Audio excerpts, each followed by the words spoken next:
So this kid we'll call EC is on the same bus as me. I don't sit with him, he just sits with me because he thought he could use me. Every day he would tell me I get to play next, and when I didn't let him play, he would throw a tantrum. So one day I was feeling nice and let him hold my phone to play. Here, I guess you can play for a round. He got up and tried to walk away with my phone. What are you doing? I'm just gonna go to my seat. No, if you're gonna play on my phone, you have to sit next to me. He started to throw a tantrum. Oh, why can't I play with it? You can play with it, but only if you sit next to me. No, it's my phone now! Put it in his pocket. At that point, I got up to grab him before he walked off. Get off me! And he proceeded to throw one of the wimpiest punches I've ever seen. I grabbed my phone out of his pocket and went back to my seat, and I later told the incident to the principal and got him suspended from riding the bus. Have fun walking to school instead, bro. You could have sat there watching the dude play video games. Now you gotta walk to school thinking about how you wish you had a handheld gaming device instead. I could never imagine somebody like handing me their stuff and then having the nerve to get up and walk away with it and then be all surprised when they get irritated. Where are you going with my stuff? How dare you ask me where I'm taking your stuff? You should be asking where your stuff can take me instead. Don't know what I'm doing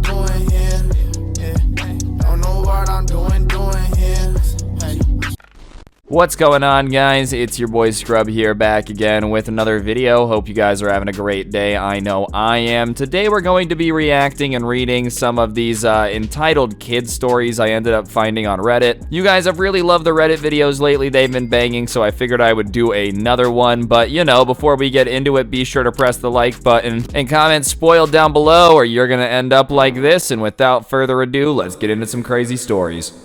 This is sort of a mix between a rant, petty revenge, and entitled kid story, but bear with me. For some context, this story goes back to some years ago while me and my brother was still in our late teens and going out all the time. I don't particularly have a good relationship with him because of past issues, so my brother would always love to use my laptop since he broke his to do stuff like chat with his friends or play on it for hours on end. I would normally be fine with this, but then he started treating my laptop like it was his own and would lock himself in his room with it and refused to let me use it even though I needed it, mostly for school and because I actually wanted to use my laptop for once. Our rooms are next to each other, and I knew he had been up all night because he had been awake and talking right before I went to bed, and I still heard him talking when I woke up the next day. He never takes anything seriously, and I always have to help him or else my parents guilt trip me to help my brother because of brotherly love. He doesn't even want to try to learn anything, and it's basically just me giving him the answers and going on with our days. On this particular day, though, I came to find out that he had a very important assignment to complete at home. Not like he was passing to begin with. Anyways, he had to complete it, and I very sneakily went into his room and simply took my charger to hide between my mattress and bed frame. I quickly checked to see what percentage my laptop was at and waited for him to return after being yelled at my parents to complete his work and come to me for help if he needs it. I pretended I was having a headache and very sick and needed to rest. My computer died and my brother started looking for my charger. He barged into his room and asked if I'd seen his charger. I told him no and told him not to come back because I had a headache, and he supposedly started getting frustrated on the other side because I could hear fast and exaggerated breathing. All of a sudden I heard thumping, and needless to say, he failed his assignment. It was only after he came back from school the next day that I gave him the charger. Unfortunately, it has a bad ending because he went straight to my parents and told on me and I got grounded for a month, but it was still worth it. Bro, nothing is worse than like being nice and trying to share something with somebody and then them like treating it like it's theirs now and just acting like it's not yours in the first place.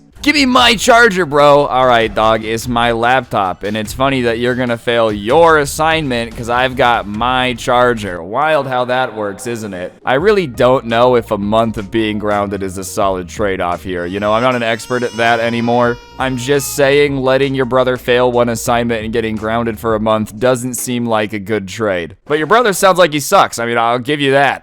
This happened a few years ago when I was working as a parapro at an elementary school, and I still think of it often. I don't know if I'd called him an entitled kid, maybe troubled, but his mother did baby him quite a bit. Enough to come onto the playground in the morning threatening staff members to not mess with her baby. The mother refused to talk to the principal when there was an issue, but would try to break into the school to confront certain teachers, and the mom's behavior is probably part of the reason Nathan acts the way he did. I was in the computer lab when I heard a commotion in the hallway. I poked my head out out and saw an entire first grade class cautiously staring into the room. I could hear a boy screaming and throwing things, and the teacher was on the phone with the secretary in hopes of getting backup. Knowing the class and the students, I instantly knew who it was. I'm not sure what Nathan's home life is like or if he's ever been diagnosed with anything, but he could snap without warning. I asked the teacher what the situation was and she wasn't sure. Nathan just started going crazy. And she also said if I wanted to try to talk to him to go for it. I was unable to get Nathan to come into the computer lab in hopes he'd calm down, or was able to, sorry, and he ended up playing a few games while muttering to himself. At one point, I figured he'd chilled out enough to explain why he went off. Turns out they were sitting on their spots on the carpet watching a video, and Maggie turned around and smiled at Nathan. That was it. Honestly, Maggie was a little bit of a mean kid, but she idolized Nathan. Nathan took the smile the wrong way. Why was she looking at me? Why did she smile? She's planning something. I could see it. She wanted to kill me. She wanted me dead. That's when I noticed what he was doing on the computer. He was in an art program writing "Maggie's the devil." The secretary popped her head into the lab and quietly asked me to bring Nathan to the front office so he could take a nap.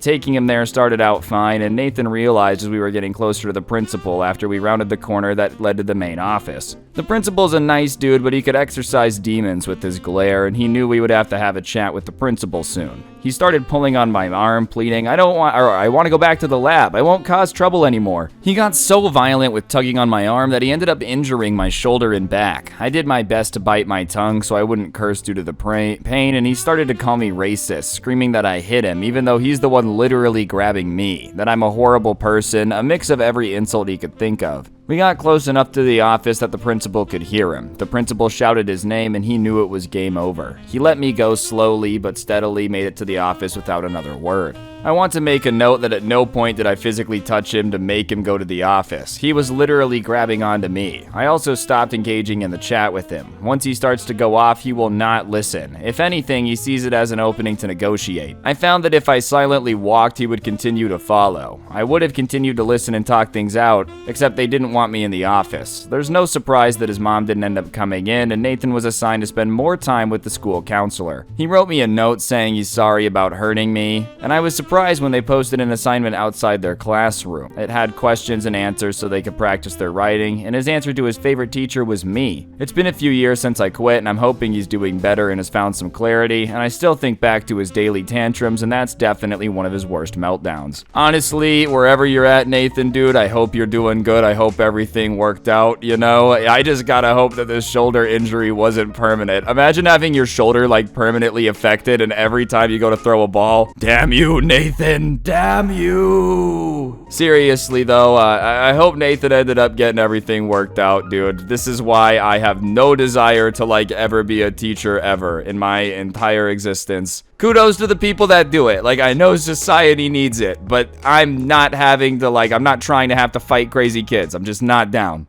These kids kept following us because we refused to buy candy from them. Not anything too interesting, but I figured this fits here, and we got away from him, and this happened 3 hours ago. My friend and I, who are currently at the beach, decided to leave the apartment to go on a walk and talk with each other. We didn't go anywhere besides the ice cream store, so we were either walking or sitting down by the side having ice cream. On the way back, 2 kids holding boxes with candy were in front of us. One of them was like 13 to 15 and the other one was 10, maybe 12.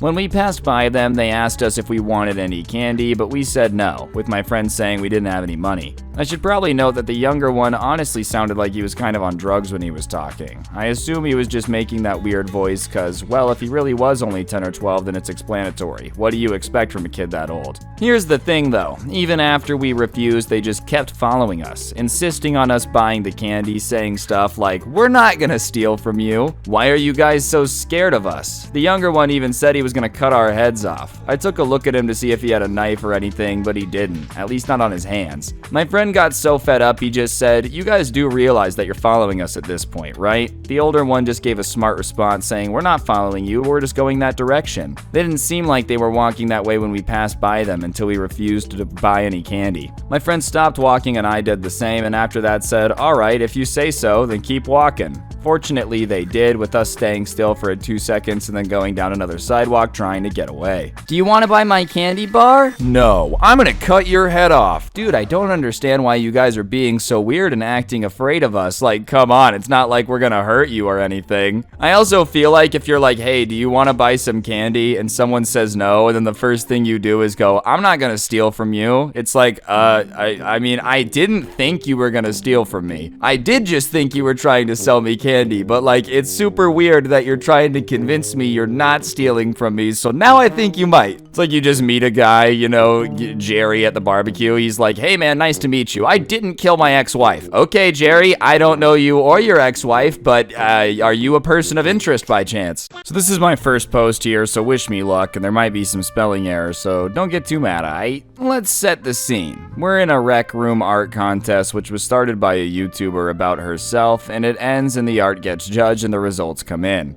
A person gets third place. He was a pretty cool kid who we'll get back to later. I came in second, and some random dude got first. The creator of the contest made a video on what was submitted for the contest, and this entitled kid submitted 3 things that he said took him 9 hours to make, while the person who got third made 1 map. And this kid was basically going off to the person who came in third that his art was better than his map, and that, you know, he's gonna win. Anyways, when the results came back, the entitled kid was pretty pissed off when none of his submissions won and that person's map won third. He was so mad that he went to the comments of the video saying, I'm sad I didn't win with all my entries that took me 9 hours. I think almost all of them are better than third. And he starts talking about how third place is the worst looking one out of all the submissions. So after this, he posts in the Discord of the YouTuber pretty much the exact same thing, and people started to get mad at him. Me and the person who came in third actually had a talk about how rude and bratty the kid was because he didn't win. I'm thinking of talking to the owner of the server to see if we can ban him and also talk with him in game to give him a piece of my mind. I mean, I don't think you need to get him banned from the server, bro. He just thinks he should have won. If anything, keep letting him look petty. That's a better victory. I should have won. My art was so much better than everybody who was art, and I'm a winner. I really am. Like, if anything, bro, you don't ban him. You don't tell him to stop. You just keep letting him go off about how he should have won the contest and the person who came in third sucks. Because everybody's gonna look at that and be like, ah, you're mad, you're mad.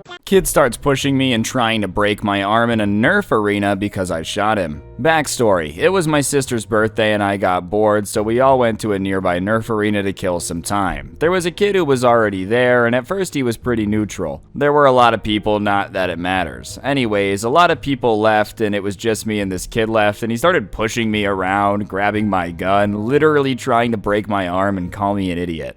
Anyways, all of this started because I had shot him with a Nerf gun, which is what you're supposed to do. Remember, it's a Nerf arena. And when pushing me and trying to break my arm didn't work, he started calling me names, and so I just started shooting him with the Nerf gun, and he ended up leaving. His dad didn't say anything, but looked pretty embarrassed, even though his kid was complaining about it the entire time. They ended up leaving a bit later with him crying. Genuine question to the dude who was rolling around trying to break people's arms in the Nerf arena. Like, if you did succeed, hypothetically, you're like, oh, you shot me in our Nerf war, I'll get you for that. You run up to him, you snap his arm in half, dude, blood shooting everywhere, bone sticking out. Like, what now? Like, now you're just the dude that shattered somebody's arm over a Nerf war. I don't feel like that's exactly something very cool. He's gonna go to school. Don't mess with me. I shattered a guy's entire tibia because of the fact that he blasted me in a Nerf war. Ungrateful cousin loses his luggage and laptop and blames his parents. My cousin, a few times removed, can be said to be a pampered one and grew up in a house where everything's done for him. The only thing his parents can be expecting from him was to study and get a degree. This culminated in him eventually getting into a British university. His parents accompanied him to England to check him into university, arrange for his accommodation, banking, dorm room, furnishing, etc. The only thing he didn't get was a car, as the dad refused to allow him to drive, and the parents flew back after all that.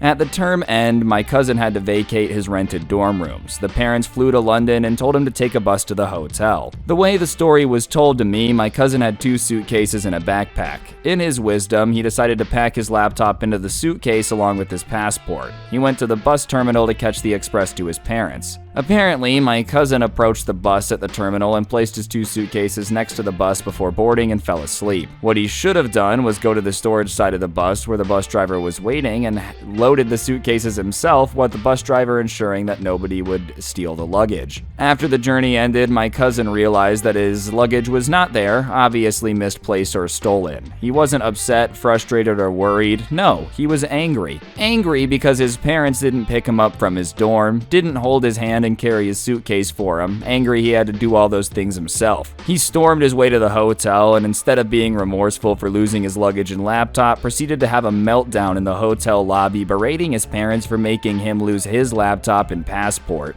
that he stupidly placed in his suitcase instead of backpack. The worst part was his mother apologizing profusely to the son the entire time. The father wasn't having it though, and as I learned later, he let his fury out at my entitled cousin in the hotel room for being careless, and getting a return passport was absolutely a hassle. Getting a passport is a hassle enough, dude. I couldn't imagine trying to do all of that in a different country, and I also couldn't imagine screaming at my parents because I messed up. Wow, what do you mean the guy who drives the bus didn't load my luggage for me? This is somehow your fault, Mom. It's like, yeah, dude, this isn't that type of bus. The guy driving the bus ain't gonna load it for you, pal. And on top of that, even if he was supposed to, how do your parents have any control over the guy driving the bus? So I work for a big-name shipping company. We have workers ranging in age from 18 to 33, and where I work, we load trailers that go from city to city. I get along well with everyone except one guy that we're gonna call Chad. Honestly, I can't even believe a person like him exists. Chad is the most pathetic human being I've ever met in my life. I'm full-time and Chad's a part-time worker. He's also 28 and I'm 30. Here's how he's pathetic though, and more I think of him the more pathetic he is. He still lives with his parents, again, 28 years old, and he calls off 2 to 3 days a week, refusing to work more than 15 hours a week, despite the fact that he's again 28 years old. A few months ago, we were backed up with orders due to a spike in volume, and our employer asked everyone to work extra hours whenever they could. Everyone, including college kids, did, except Chad. Chad always complained, saying, "They can fire me if they want, but that's BS, because they want me to work more than 15 hours. Usually everyone ignores it because it's not worth it. Well, anyways, we got a new manager I'll call Jen. We also had a new wing manager we'll call Jim. Jim and Jen were very awesome. They were cool and willing to work with you as long as you tell them the truth. Well, Jim starts asking Chad to work extra hours, to which Chad makes up the worst excuses in the world. Usually because, like, I can't because I have to watch my neighbor's cat, or I can't because I'm busy. Eventually, Jim and Jen have none of this and start calling Chad out on his crap. One day, Chad loses it when he's asked to do a task he doesn't like and walks out of the building. Me and a few others notice and we let Jen know, and Jen thanked us. He was issued a warning that if he ever did it again, he'd be fired. His response was, "Whatever, fire me, I'll go work for Amazon." At this, Jen was like, "Whatever." Fast forward to the next week, and he's again asked to do a task he doesn't like and walked out again. He got reported, and Jen is told from Jim to go ahead and fire him. We all think he's fired, and we start making fun of him, and he's the laughingstock of the dock. He gets the notice he's fired. Now, why is this here, you might ask? Here's why. A few days later, we see Chad back in the factory. This time with his mom and dad. Again, 28. Yeah, that's right. A 28-year-old brought his parents to defend him. And we're all thinking, what's going on? Jim and Jen are called to a meeting with the factory head, Alex. The meeting has Alex, Jen, Jim, Chad, and his parents. I was told later how the meeting went from Jen. Chad's parents demanded that we give his job back and that Jen be fired. Luckily, Jen was prepared, and she and Jim both showed documents stating Chad walked out of the factory. The first time he did it, he signed acknowledging that he would be fired if he did it again. Mom and dad are not happy. You see, Chad went home and told his parents he was fired because he refused to work extra hours and threw 5 people under the bus, saying they didn't either. Alex sees the document and asks Jen, "Do you have witnesses that he walked off the dock?" And Jen says, "Yeah, a few." Alex declares that Chad was fired reasonably and isn't going to get his job back. But he says, "I need this job." He was basically told, oh well. Anyways, his parents was upset because they realized they failed him. I'm not sure what happened to Chad, but he never came back. I still can't believe it happened. So if anyone here thinks they're pathetic, just remember, Chad is a 28-year-old who brought his parents to work to keep him from getting fired and still got fired. Honestly, Chad, that was not a very Chad move, bro. I've got a feeling that Amazon's gonna want you to work a little bit more than 15 hours a week too, dude. That's like not a whole lot. I feel like finding people that are cool with that when you're 28 is very hard to find. Then again, you know, I don't know what it's like. I also feel like walking off the job is definitely a reason you're gonna get fired. Imagine being his parents there, dude, only to find out that, like, your son is just actually dumb and just walked off the job and that's why he got fired instead of what he told you. Anyways, guys, I think that's gonna do it for the video. Hopefully you enjoyed. If you did, like I said, press the like button. Let me know in the comment section down below what you thought. Subscribe if you're new. If you like the intro song, it's by my friend Pancho. A link will be in the description. Feel free to check it out. Other than that, though, there's a couple other links in the description. One of them's a link to my podcast, The Scuffed Cast. There's a link to my merch store, or, of course, you could use code Scrubby at the G Fuel checkout. I'd really appreciate it. You get a discount on G Fuel. It helps me out. Everyone's a winner. On that note, though, guys, that'll do it. Don't get anyone pregnant. If you do, make sure they're hot. I'll see you guys next time. I'm out. Peace.